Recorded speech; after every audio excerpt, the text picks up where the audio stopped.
Hello students, my name is Dipankar Pal. Welcome in my new another video.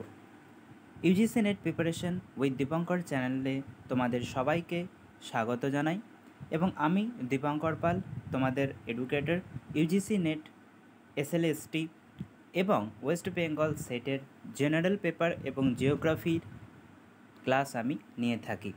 Playlist সেকশনে তোমরা সব class দেখতে পাবে। প্র্যাকটিস সেশন আমাদের লাইভ চলছে ইতিমধ্যে প্রত্যেক দিন রাত 8টায়, সেটা তোমরা জয়েন করতে পারো। এবং এছাড়াও আমি এর আগে 3 থেকে 4টি থিওরি ক্লাস নিয়েছি, সেই থিওরি ক্লাসগুলো তোমরা দেখতে পারো। ঠিক আছে, তো এর আগে আমরা নদী দ্বারা সৃষ্ট ভূমিরূপ, সাইকেল অফ ইরোশন এছাড়াও আর্থকুইক নিয়ে বিস্তারিত আলোচনা করেছিলাম। আজকে আলোচনা করব ইওলিয়ান ল্যান্ডফর্ম বা উইন্ড বা বায়ু দ্বারা সৃষ্ট ভূমিরূপগুলো নিয়ে। ঠিক আছে, তোমরা সবাই খাতা পেন নিয়ে বসবে এবং নোটস লিখে নেবে। ঠিক আছে, এবং ভিডিওটি ভালো লাগলে তবেই একটি লাইক করবে এবং কমেন্টে জানাবে তোমাদের ফিডব্যাক। থিওরি ক্লাস কেমন লাগছে সেটাও জানাবে এবং চ্যানেলটিকে নতুন হলে অবশ্যই সাবস্ক্রাইব করে দেবে। ডেসক্রিপশন বক্সে রয়েছে লিঙ্ক, টেলিগ্রামে জয়েন করে যাবে। তো দেখো, শুরু করা যাক। ইওলিয়ান ল্যান্ডফর্ম মানে কি? বায়ু বা বাতাস দ্বারা সৃষ্ট ভূমিরূপকে আমরা ইওলিয়ান ল্যান্ডফর্ম বলে থাকি। ইওলিয়ান ল্যান্ডফর্ম কোথায় দেখা যায়?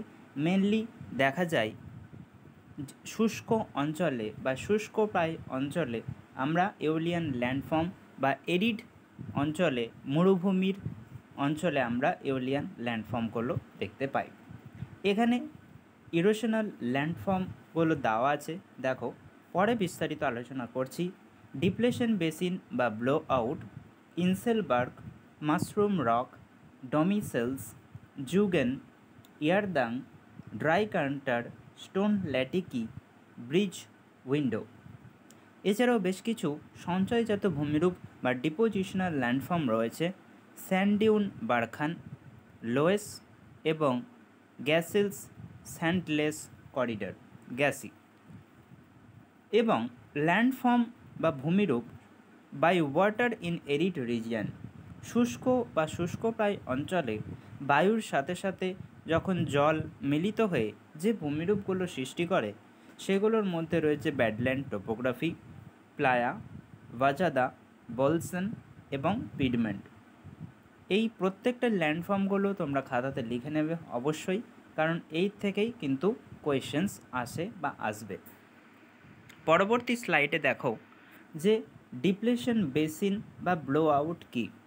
তাহলে প্রথমে আমরা আলোচনা করছি ডিপ্লেশন বেসিনস। তাহলে উইন্ড বা বায়ু যখন প্রবাহিত হয় এবং হালকা যে বায়ুগুলো ওপরের দিকে থাকে এবং সেই বায়ু যখন আস্তে আস্তে উড়ে অন্য এক জায়গাতে চলে যায় এবং তার ফলে যে গর্তের সৃষ্টি হয় বা বেসিন সৃষ্টি হয়, অবতল শেপের বা বাটির মতো যে শেপের সৃষ্টি হয়, যে ভূমিরূপের সৃষ্টি হয়, তাকে আমরা কি বলবো? ডিপ্লেশন বেসিন বা ব্লো আউটও বলে। কেন ব্লো আউট বলে? বায়ুর দ্বারা সেই জায়গাকার যে উইন্ড, যে স্যান্ড, সেইগুলো উড়ে বা বহন হয়ে অন্য আরেক জায়গাতে চলে যায় এবং সেই জায়গাতে একটা বেসিন সৃষ্টি হয়।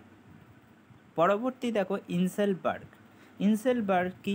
ইনসেলবার্গ হচ্ছে এক ধরনের শুষ্ক এবং শুষ্ক প্রায় জায়গাতে সৃষ্ট ভূমিরূপ এবং ইনসেলবার্গ যে বেশ যেই শক্ত যে শিলা থাকে বা শক্ত যে আবরণ থাকে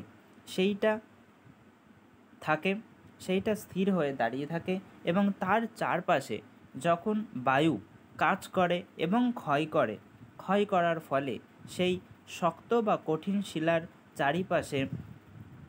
চারিপাশটা আস্তে আস্তে ভেঙে যায় এবং শুধুমাত্র শক্ত শিলার যে ভূমিরূপটি দাঁড়িয়ে থাকে তাকেই কিন্তু ইনসেলবার্গ বলা হয়ে থাকে। পরবর্তী দেখো মাশরুম রক। মাশরুম রক মানে ব্যাঙের যে ছাতার মতো শেপ। ঠিক আছে, মাশরুম রক বলা হয় এই কারণেই, কারণ সেটি মাশরুমের মতো দেখতে হয় এবং মাশরুম রকের নিচের যে শিলাটা সেটা অত্যন্ত সরু হয়ে থাকে এবং অত্যন্ত শক্ত হয়ে থাকে, এবং সেই সরু শিলার ওপর একটা বিশাল বড় মাথাটা বা চাঁইটা ছবিতে দেখতে পাচ্ছ, তাহলে সেই চাঁইটা কিন্তু দাঁড়িয়ে থাকে। বোঝা গেছে? এই জন্য অনেকটা মাশরুমের মতো দেখতে হয় বলে মাশরুম রক কিন্তু বলা হয়। ডোমিসেলসও প্রায় একই রকম, যেই শিলাগুলো বায়ু ক্ষয় করতে পারে সেই শিলাগুলো বায়ু ক্ষয় করে নিচ্ছে, এবং যেই শিলাগুলো একটু শক্ত বা কঠিন থাকছে সেই শিলাগুলো ক্ষয় করতে পারছে না, এবং তার ফলে সৃষ্টি হচ্ছে ডোমিসেলস। বোঝা গেছে? নেক্সট ইয়ারদাং কি? ইয়ারদাংও ঠিক একই রকমভাবে সৃষ্টি হয়ে থাকে। ইয়ারদাং কোথায় সৃষ্টি হয়? শুষ্ক বা শুষ্কপ্রায় মরুভূমি অঞ্চলেও কিন্তু ইয়ারদাং সৃষ্টি হয়ে থাকে। দেখতে পাচ্ছ ছবিতে ইয়ারদাং দেখতে কেমন হয়। স্যান্ড ডিউন আমরা কাকে বলি? ডিউন হচ্ছে যখন সঞ্চয়ের ফলে বায়ুর দ্বারা যখন স্যান্ড বা ধুলো যখন প্রবাহিত হয়ে একটা জায়গায় গিয়ে সঞ্চিত হয়, তখন সেটাকে আমরা স্যান্ড ডিউন বলে থাকি। স্যান্ড ডিউনের মুভমেন্টের ওপরে আমরা সেটাকে বারখান বলি, বা অন্যান্য প্যারাবোলিক ডিউন বলি, লঙ্গিচুডিনাল ডিউন বলি। তাহলে যেই ডিউনটা পুরো লম্বা লম্বা হয়ে থাকে, প্যারালাল হয়ে থাকে, বায়ুর মুভমেন্টের গতিপথের অভিমুখে প্যারালাল হয়ে থাকে, সেইটাকে লঙ্গিচুডিনাল ডিউন বা সেইফ ডিউন বলা হয়। ডিউনেরও বেশ কিছু ক্লাসিফিকেশন রয়েছে, সেটা আমরা পরে আরও বিস্তারিত আলোচনা করব। ঠিক আছে? তাহলে স্যান্ড ডিউন কী হয়? স্যান্ড ডিউন বায়ুর সঞ্চয় কার্যের ফলে সৃষ্টি হয়ে থাকে। এরপরে আসছি স্টোন ল্যাটিকি। স্টোন ল্যাটিকি কি? স্টোন ল্যাটিকি হচ্ছে, আমরা দেখেছি মৌমাছির যে মৌচাক, ঠিক সেই রকম দেখতে যে ভূমিরূপের সৃষ্টি হয়ে থাকে বায়ুর ক্ষয়কার্যের ফলে, সেই ভূমিরূপকে বলা হয় স্টোন ল্যাটিকি। বোঝা গেছে? ডিপোজিশনাল ল্যান্ডফর্মের মধ্যে ডিউনস আসছে, এবং ডিউন যখন একটা বিস্তারিত একটা বেশ অনেকটা জায়গা নিয়ে যখন সঞ্চিত হয়, তখন সেটাকে লোয়েস বলা হয়ে থাকে। এছাড়াও মেন যে ইম্পর্টেন্ট ভূমিরূপগুলো সেইগুলো নিয়ে আমি আলোচনা করলাম। বাকি ভূমিরূপগুলো তোমরা নাম নোট করে নাও। বেশিরভাগ ক্ষেত্রে ইরোশনাল এবং ডিপোজিশনাল ল্যান্ডফর্মের নামই কিন্তু জিজ্ঞেস করে। বোঝা গেছে? ভিডিও কেমন লাগলো অবশ্যই কমেন্ট করে জানাবে, এবং নতুন হলে চ্যানেলটিকে সাবস্ক্রাইব করে দেবে এবং জুড়ে থাকবে আমাদের সাথে। Thank you.